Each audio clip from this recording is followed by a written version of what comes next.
Electric potential के बारे में जो बातें हम लोग सीखे हैं, थोड़ा उसको कंक्लूड करके एक जगह सब लिख लेते हैं। क्या क्या बातें थी एक बार हम बोल रहे हैं, देखिए जरा कुछ पॉइंट्स यहाँ पे हम बना लेते हैं। देखिए, पहला तो ये कि अगर दो पॉइंट्स हैं ए और बी और इस रीजन में कोई फील्ड है और एक चार्ज Q को A से B ले जाया जा रहा है और लेटर से स्लोली ले जाया जा रहा है, तो क्या क्या बातें होने वाली है। देखिए, हम लोग सीखे कि VB माइनस VA पोटेंशियल में जो डिफरेंस होगा वो पोटेंशियल एनर्जी में जितना चेंज आया पर यूनिट चार्ज उतने के बराबर होगा। इसका मतलब कि अगर कोई यही पूछे हमसे कि पोटेंशियल एनर्जी में कितना चेंज आएगा अगर Q चार्ज को A से B ले जाएं, तो Q को इधर ले जाके लिख देंगे और इसको Q डेल्टा V लिखा जाएगा। तो एक तो ये फॉर्मूला है जिसको यूज करके क्वेश्चंस करते हैं हम लोग। दूसरा, अब पोटेंशियल एनर्जी में ये जो चेंज आया है इसको हम लोग minus of work done by internal conservative force भी कह सकते हैं। इंटरनल कंजर्वेटिव फोर्स यहाँ पर इलेक्ट्रिक फील्ड है, तो कोई पूछे कि इलेक्ट्रिक फील्ड ने इस प्रोसेस में कितना वर्क किया, तो यहां से आ जाएगा work done by electric field internal conservative force is equal to minus of Q delta V। इसी बात को ऐसे भी कह सकते हैं।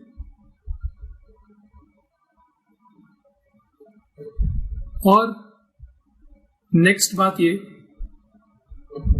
कि अगर हम स्लोली लेके जा रहे थे A से B तक, इसका मतलब काइनेटिक एनर्जी में चेंज नहीं किए, तो वर्क एनर्जी थ्योरम से work done bye all forces 0 होना चाहिए। यहां पर इलेक्ट्रिक फोर्स के अलावा इसका मतलब एक एक्सटर्नल फोर्स भी चाहिए होगा, एक्सटर्नल वर्क भी हो रहा होगा। अगर हम इसको छोड़ देते तो इलेक्ट्रिक फील्ड इस पर फोर्स लगाती चार्ज पार्टिकल पे, चार्ज पार्टिकल एक्सेलरेट कर जाता, तो ये स्लोली तो नहीं कहलाता। स्लोली लाने के लिए एक्सटर्नल फोर्स भी चाहिए होगा इसका मतलब। अब वर्क एनर्जी थ्योरम अगर हम यहाँ पे लिखें तो work done by external forces plus work done by internal conservative force is equal to change in kinetic energy, और स्लोली ले जा रहे हैं तो change in kinetic energy is 0। इसका मतलब कि इस प्रोसेस में एक्सटर्नल फोर्स का work is minus of work done by internal forces. इसका मतलब कि अगर A से B उस चार्ज को ले जाते हैं तो work done by external force ले जाने वाले ने कितना वर्क किया, that is equal to Q delta V।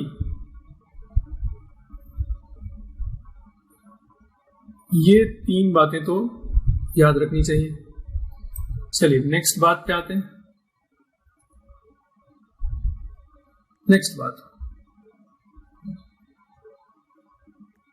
हमने कहा कि small change in potential is minus of E dot dr।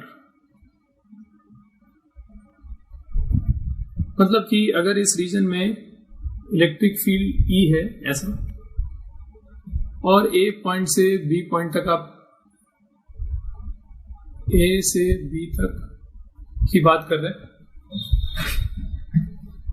तो A से B जाने में पोटेंशियल में कितना चेंज आएगा E डॉट dr वाले फॉर्मूले से लिख सकते हैं। अब A से B जाते हैं, मान लीजिए डिस्प्लेसमेंट तो ऐसा हो गया, और इनके बीच का डिस्प्लेसमेंट और फील्ड के बीच का एंगल ये वाला एंगल है थीटा। तो अगर ये डॉट प्रोडक्ट को हम एक्सपैंड करके लिखें तो dV will be equal to minus of E into dr into cos theta. Mod भी कॉस थीटा लिखा हुआ है ना। अब जब कभी डिस्प्लेसमेंट फील्ड के डायरेक्शन में ही हो रहा होगा, इसका मतलब कि जब कभी थीटा 0 डिग्रीज होगा, देखो थीटा क्या है, डिस्प्लेसमेंट और फील्ड के बीच का एंगल। तो अगर डिस्प्लेसमेंट फील्ड की तरफ है, यानी कि if theta is equal to 0, तो dV is equal to simply minus of E dr हो जाएगा।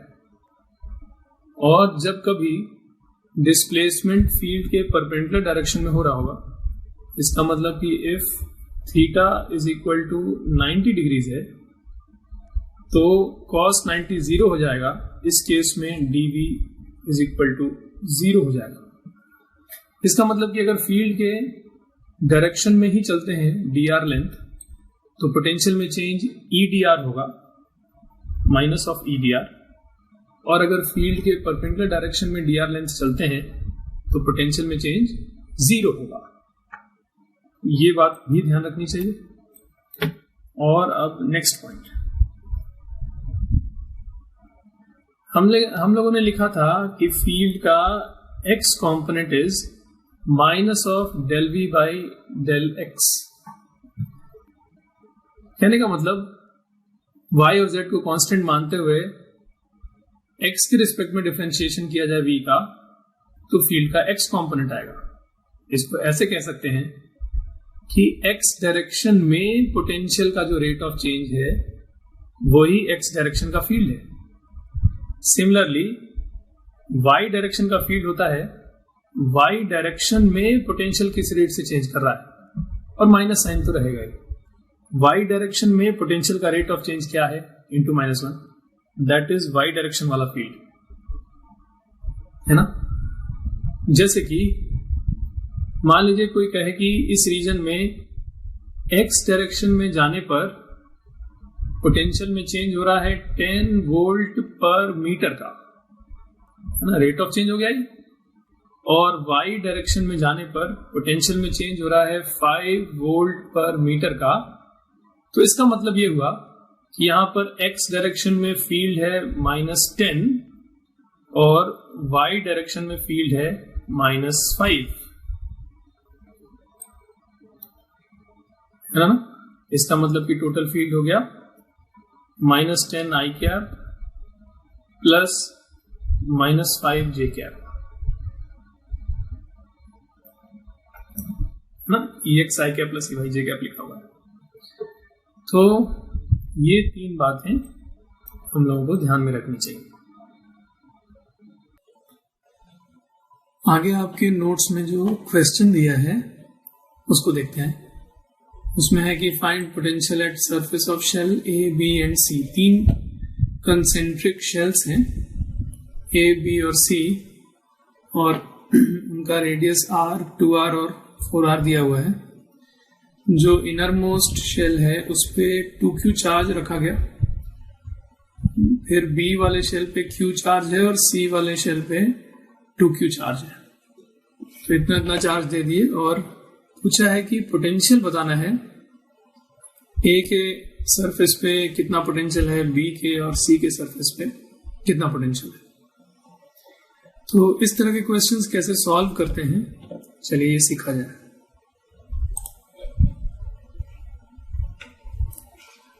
तो यहां पर ए बी सी 3 शेल्स हैं।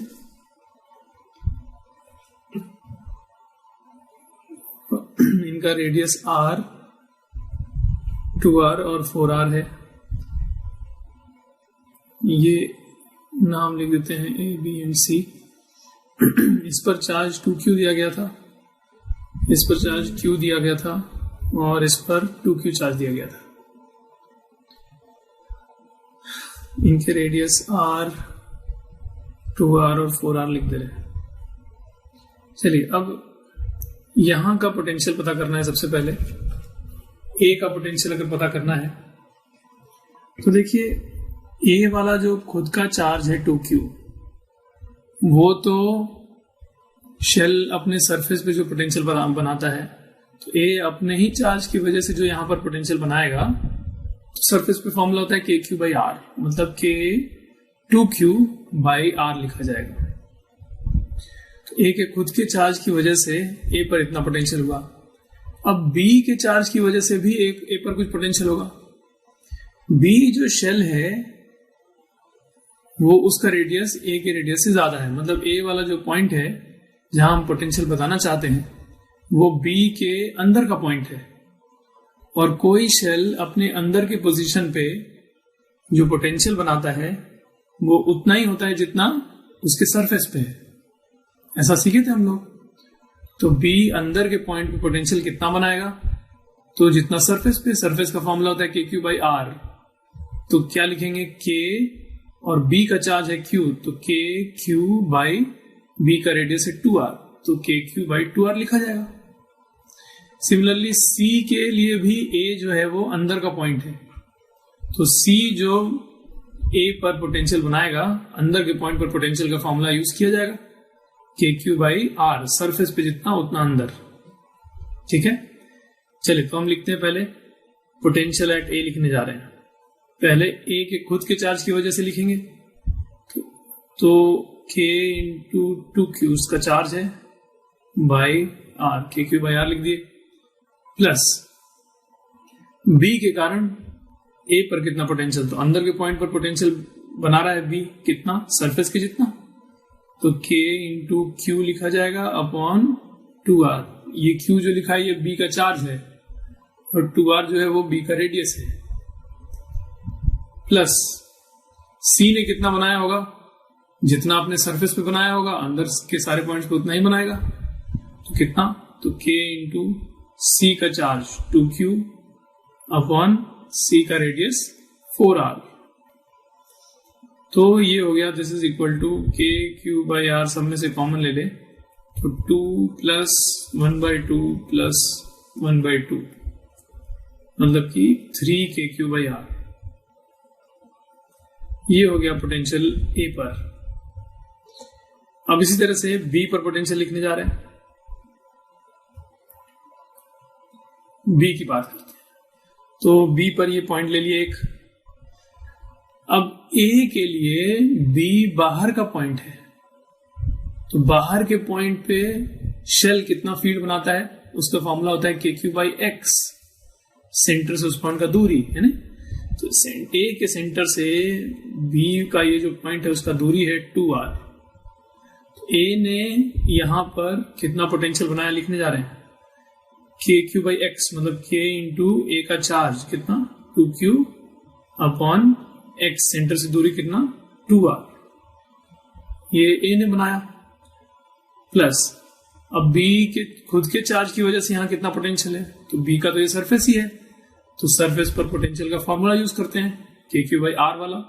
तो बी का चार्ज है क्यू और बी का रेडियस है 2r, तो कितना हो गया ये के क्यू बाई 2r, प्लस सी के लिए ये जो पॉइंट है जहां हम लोग पोटेंशियल लिख रहे हैं ये अंदर का पॉइंट है, तो सी के लिए अंदर का पॉइंट है, इसलिए अंदर के पॉइंट्स पे कोई भी शेल उतना ही फील्ड बनाता है जितना सरफेस पे बनाता है, तो सी के सरफेस पे जितना होना चाहिए वही आंसर हो जाएगा।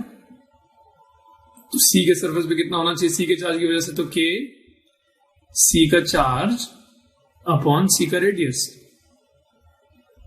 के Q by R. This is equal to, इसमें से के क्यू बाई आर बाहर ले लिए सब में से, ये बचा 1 plus 1/2 plus 1/2, which is equal to 2k Q by R, है ना। इस तरह से लिख रहे हैं। चलो लास्ट में अब यहां सी पर कोई पॉइंट ले लेते हैं और यहां का पोटेंशियल लिखना है सबके कारण। तो जब ए के कारण लिख रहे होंगे तो ए के लिए तो ये बाहर का पॉइंट है, तो बाहर के पॉइंट वाला फॉर्मूला यूज करेंगे, है ना। शेल का जब पोटेंशियल लिखे थे हम लोग तो ऐसे तो लिखे थे कि अंदर के पॉइंट पे क्या होता है के क्यू बाई आर, बाहर के पॉइंट पे के क्यू बाई एक्स, है ना। चलिए तो उसी तरह से सोच रहे हैं, यहां लिखना है हमको, ये जो पॉइंट है ये ए के बाहर का पॉइंट है, तो के क्यू बाई एक्स वाला फॉर्मूला तो क्या लिखेंगे, के इंटू क्यू की जगह ए का चार्ज 2q अपॉन एक्स में ये दूरी कितना है 4r। चलिए लिखते हैं यहां पर पोटेंशियल लिख रहे हैं सी पर। सबसे पहले ए के कारण k इंटू ए का चार्ज के क्यू बाई एक्स लिखना है 4r, प्लस अब बी के चार्ज की वजह से लिखना है सी पर पोटेंशियल। सब मिलके यहां पोटेंशियल बनाएंगे, टोटल पोटेंशियल लिखना है, ए ने कितना बनाया, बी ने कितना बनाया, सी ने कितना बनाया, और सबको जोड़ देंगे। स्केलर समेशन, पोटेंशियल तो स्केलर क्वांटिटी होता है।